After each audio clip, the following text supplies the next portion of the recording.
कि वो अपने ख्यालात का इजहार करें। बिस्मिल्लाहिर्रहमानिर्रहीम। मैं अपने तमाम पीपी 211, पीपी 212, पीपी 213 और अपने ज़िला मुल्तान के तमाम साबिक़ ओहदेदारान और कारकुनान को खराज तहसीन पेश करता हूं कि आज एक दफ़ा फिर मेरी आप तशरीफ़ लाए और इस वक्त मुझे रिपोर्ट मिल रही है कि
ये बात इसलिए नहीं कर रहा कि मैं कोई बड़क मार रहा हूं। मैं इसलिए कह रहा हूं कि मेरे अंदर सच्चाई है, मैं हक के साथ खड़ा हूं, मैं बातिल के खिलाफ हूं और मैं मेहनत करता हूं।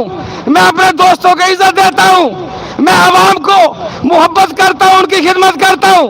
आप आवाम से झूठ बोलते हैं तो मैं लंबी बात नहीं करूंगा। अब मैं आप सबसे गुजारिश करता हूं कि जितने हमारा मोटरसाइकिलों का दस्ता है, जितने हमारे मोटरसाइकिलों का काफिला है, वो हमारी इस गाड़ी के आगे चलेगा एक तरतीब के साथ। आपने डिसिप्लिन नहीं तोड़ना। आपके मोटरसाइकिल, जो भी मोटरसाइकिल सवार हैं, उनके हाथ में या पाकिस्तान का या तहरीक इंसाफ का झंडा होना चाहिए, या उनके हाथ में कोई पैनाफ्लेक्स होना चाहिए जिससे ये जाहिर हो कि ये रैली इमरान खान की रैली है, ये रैली शाहमूद कुरैशी की रैली है, ये रैली तहरीक इंसाफ ज़िला मुल्तान की है और ये आपकी और मेरी रैली है। और गाड़ियों की तरतीब इस तरह मैं आपसे गुजारिश करूंगा। माह रमज़ान में टाइम निकालना आसान नहीं है। मैं एक एक का नाम क्या लूं, एक लंबी लिस्ट है मेरे दोस्तों की, नाम गिनवाना शुरू करूं आधा घंटा लगेगा। मुझे आप जानते हैं, जितने भी मदरसा सारे आमिर कुरैशी और बहुत सारे, फिर मैं नाम शुरू करूंगा, लंबी लिस्ट है। तो मेरे दोस्तों, जब हम वहां पहुंचेंगे तो मैं अपनी तकरीर में अपने एक एक दोस्त का शुक्रिया अदा करूंगा। और इस वक्त आपने, इस वक्त जरा सुने, मेरी बात सुने, मेरी बात सुने, तवज्जो से मेरी बात सुने। आपने रैली देखो वो कहते हैं कि जो आपने मेहनत की है, जब वो मेहनत लोगों को नजर नहीं आएगी तो वो मेहनत जाया हो जाएगी। तो आपने रैली को तरतीब से चलना है, गाड़ियों की लाइन हो, लाइन को वायलेट ना करें, आगे पीछे ना हो, चूंकि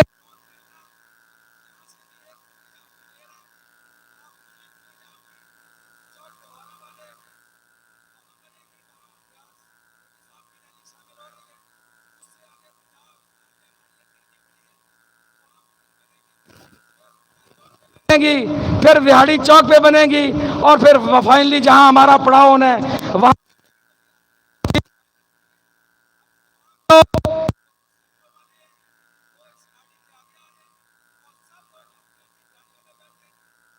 खाली है। अगर कोई सवारी किसी के पास कोई मोटर बाइक नहीं है तो कार वाले उनको बिठा लें और तमाम मोटरसाइकिलें कारी शौकत जो मैंने आपके जिम्मे लगाया था, कारी शौकत